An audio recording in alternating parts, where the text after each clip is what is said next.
Jesucristo, el Verbo viviente, es el único medio de salvación. Él es el centro del pensamiento de nuestra vida, la fuente y la autoridad de la doctrina. El principal propósito de la vida de Cristo fue la obediencia a los mandamientos, exaltando la ley de Dios como un reflejo de su carácter. El principal mensaje a ser predicado en el mundo, basado en Apocalipsis 14, está representado por 3 ángeles llevando el Evangelio eterno al mundo entero. Este mensaje se basa en los encantos inigualables de Cristo y declara que la hora del juicio ha llegado y llama a obedecer los mandamientos de Dios.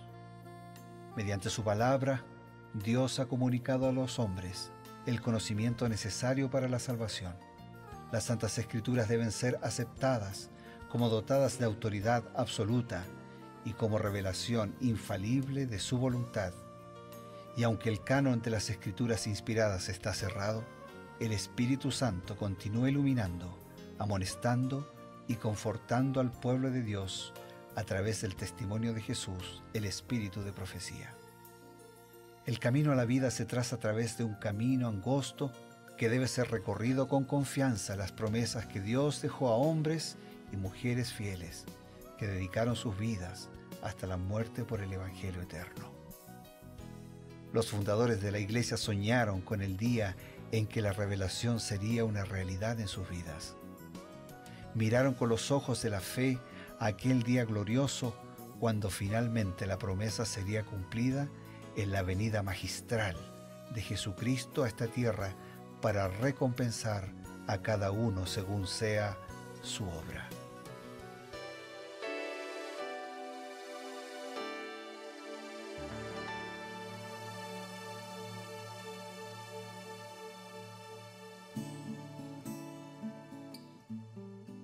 Como siempre, amigos, es un placer, es un gusto encontrarnos aquí por medio de la señal de Nuevo Tiempo.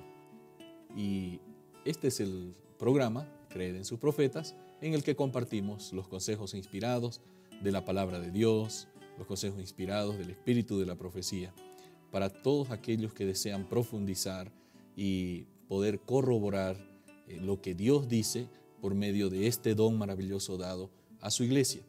Para esta gratificante tarea nos acompaña el pastor Bruno Razo.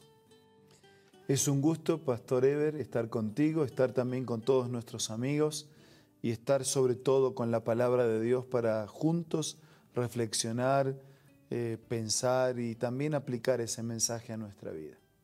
Así es, pastor. En estos últimos días hemos estado viendo la vida de un hombre que llegó a ser muy importante en la vida religiosa, en la vida política, en la vida civil del pueblo de Israel. Se trata de Samuel. Hemos visto cómo él fue moldeado, va creciendo y Dios lo llama para una tarea triple. No era simplemente una tarea de juez, ¿no?, de gobernante, sino también a una tarea de profeta y sacerdote. ¿Cuál fue la preparación que Dios proveyó para que este joven pudiera cumplir con ese llamamiento? Elena de Huay contesta tu pregunta de esta manera. Aunque era muy joven, cuando lo trajeron a servir en el tabernáculo, Samuel tenía ya entonces algunos deberes que cumplir en el servicio de Dios, según su capacidad. Eran al principio muy humildes y no siempre agradables, pero los desempeñaba lo mejor que podía, con corazón dispuesto. Introducía su religión en todos los deberes de la vida. Se consideraba como siervo de Dios y miraba su trabajo como un trabajo de Dios.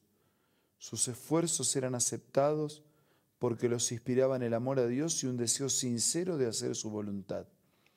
Así se hizo Samuel colaborador del Señor del cielo y de la tierra, y Dios lo preparó para que realizara una gran obra en favor de Israel.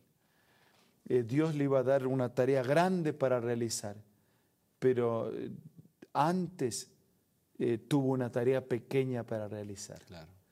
Y el hacer la tarea pequeña de la mejor manera, esa es la forma, pero también hacerla con amor, esa es la motivación, el por qué. Eso lo preparó para una tarea mayor que aún habría de realizar en el futuro. Entonces, cada uno tiene que ser fiel en aquello que Dios nos pide para hacer. La parábola de los talentos indica que todos somos responsables. Quien más tiene, tiene mayor responsabilidad. Pero lo importante es que lo que está colocado en nuestras manos podamos hacerlo con responsabilidad, buscando lo mejor y motivados por amor. Me llamó la atención, hay una parte que leyó donde dice que Samuel introducía su religión en todos los deberes, en todas las áreas de su vida. Es que es así. Imagínate si vas a comprar algo y el principio religioso no domina tu mente y tu comportamiento. Vas a vender algo, vas a estudiar un examen, tienes que aprobar. La religión impregna todo.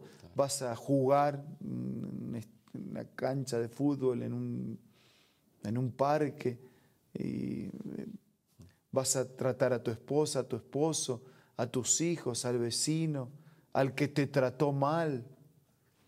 La religión tiene que impregnar la vida, porque la religión es eso, es una vida religiosa. No es la religión de una vida, es una vida religiosa. Y él miraba, dice, por más humilde que fuera, porque él comenzó haciendo cosas humildes y a veces no tan agradables, pero él miraba, interesante, cada cosa que hacía como un trabajo de Dios, ¿no? Esto me ha dado Dios y esto lo voy a cumplir a cabalidad. Qué lección para los jóvenes, ¿no? Para todos nosotros. Totalmente. Ese principio que se experimentó en la vida de Samuel es el mismo que después Jesús va a decir y que va a llegar hasta el tiempo del fin. Claramente él expresó que cuando él venga va a haber dos grupos de personas, y unos van a decir, a unos le va a decir una cosa y a otros otra, y lo que le va a decir es, gracias porque cuando estuve así enfermo me visitaste, cuando estuve en la cárcel, cuando estaba desnudo me cubriste, pero nosotros nunca hicimos eso. No. Cuando lo hiciste a uno de mis pequeñitos, a mí lo hiciste. Y cuando a los otros les va a decir, yo estuve y ustedes no hicieron, dice, pero nunca te vimos desnudo, con hambre. Si te hubiésemos visto, lo habríamos hecho. Claro. Y dice, no, pero cuando no lo hicieron con alguien, no lo hicieron conmigo. Samuel, Jesús, la Biblia nos enseña ese principio. Cuando hacemos algo, pequeño o grande, para que esté bien hecho, tiene que ser hecho por amor y tiene que ser hecho como que lo estamos haciendo para Dios. Pastor, llegó el momento clave para el inicio de la carrera de Samuel y Dios le da la indicación de que tenía que reunir al pueblo y da un discurso inaugural al iniciar su carrera. Y en ese discurso, conforme lo refleja la Biblia, él resaltó algo. Él exhortó al pueblo a ser obediente a Dios. ¿Por qué era tan importante la obediencia para Samuel?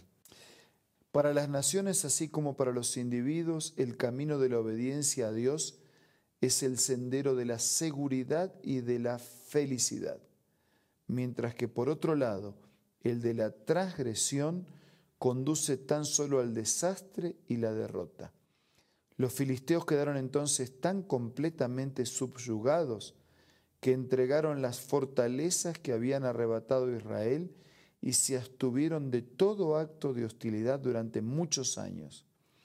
Otras naciones siguieron este ejemplo y los israelitas gozaron de paz hasta el fin de la administración única de Samuel, quien había aprendido de chico a vivir para agradar a Dios, quien había aprendido de chico a confiar, a depender, a obedecer, se mantiene en los principios y ahora con fidelidad transmite esos principios para los demás.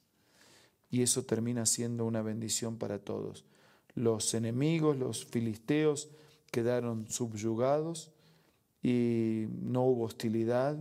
La paz fue el resultado en la administración única de Samuel, porque para él, como para todos, el único sendero de seguridad y de felicidad es el sendero o el camino de la obediencia a Dios. Ahora, esta influencia tan positiva de Samuel se dejó sentir en toda la vida religiosa, política, de todo Israel. Es que no hay cómo separarlo. Algunos pretenden separarse, algunos procuran ser religiosos cuando están en la iglesia. Claro. Adentro de la iglesia casi todos son religiosos, ¿no? Cantan, tienen la Biblia en la mano, entregan una ofrenda. Dentro de la iglesia, pero la religión te tiene que impregnar todo, todo.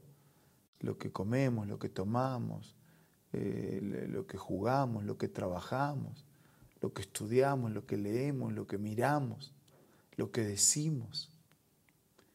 Y tiene que impregnar todo, porque es un estilo de vida, es la vida en comunión con Dios. Entonces, cuando voy a la iglesia es porque tengo un encuentro especial dentro de toda mi vida en comunión con Dios. Claro. Todos los días me encuentro con Dios en mi casa, en el trabajo, en el estudio, en la facultad. Pero el sábado voy a la casa de Él para rendirle un culto especial. El sábado en el culto. Yo vivo conectado a Dios todos los días. Tengo que vivir conectado a Dios todos los días. Eso es lo que le pasó a Samuel. Y eso es lo que la Biblia nos desafía, nos pase a todos nosotros. Y qué pena, ¿no? Que algunos tal vez estamos como que con un switch, ¿no? Estoy aquí, apago el switch religioso. Estoy acá, lo vuelvo a encender, ¿no? Y pareciera que hemos hecho como una digresión en nuestra vida, ¿no? Una división. Estamos, por un lado, en un tiempo religiosos y el tiempo secular, ¿no? En la universidad de repente no nos conocen como miembros de una iglesia, estoy pensando en un joven, ¿no? Pero en la iglesia estamos ahí cantando, como lo mencionó, ¿no? Samuel es un gran ejemplo para integrar la religión en la vida completa. Claro, por eso Elena de White tiene una declaración en uno de sus libros que dice que el mejor sermón que se predica no es el sermón que se predica desde un púlpito. Porque por lo general, si usamos la palabra de Dios, los sermones predicados desde un púlpito suelen ser bonitos y cumplir su objetivo, por lo menos en la mayoría de las veces, ¿no? Claro. Pero dice, el mejor sermón para predicar no es el que se predica desde un púlpito, sino el que se predica desde una vida. Qué bueno. Queridos amigos, el sermón de nuestra vida debería reflejar el amor de Cristo en nuestro corazón. Volvemos después de un consejo importante. Hola, ¿quieres escuchar una cita acerca de la música? Así como los israelitas cuando andaban por el desierto alegraron su camino con la música del canto sagrado, Dios invita a sus hijos de hoy a alegrar por el mismo medio su vida de peregrinaje. Pocos medios hay más eficaces para grabar sus palabras en la memoria que el de repetirlas mediante el canto. Y esta clase de canto tiene un poder maravilloso.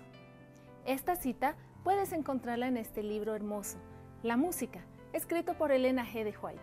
Te invito a que sea parte de tu biblioteca personal ingresando a la página www.aces.com.ar o visitando una iglesia adventista del séptimo día más cercano del lugar donde te encuentres. También puedes hacerlo descargando la aplicación Elena G. de White del App Store o del Play Store. Tenemos el momento preciso para un consejo oportuno, finalizando, y también la oración. Solamente un instante para animarlos, para desafiarlos a una vida coherente entre lo que decimos y hacemos, entre lo que creemos y vivimos, entre lo que practicamos cuando estamos adentro de la iglesia y lo que estamos afuera de la iglesia.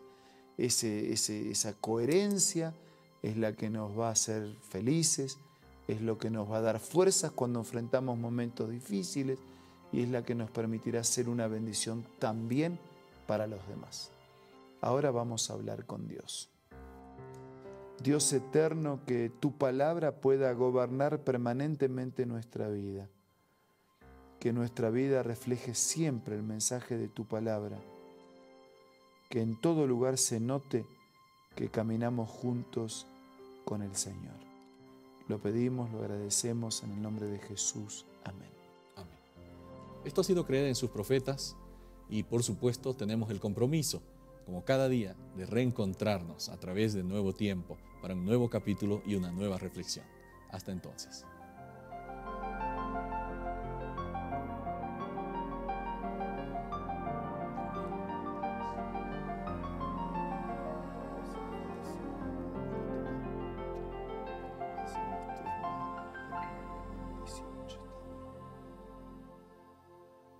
La tarde.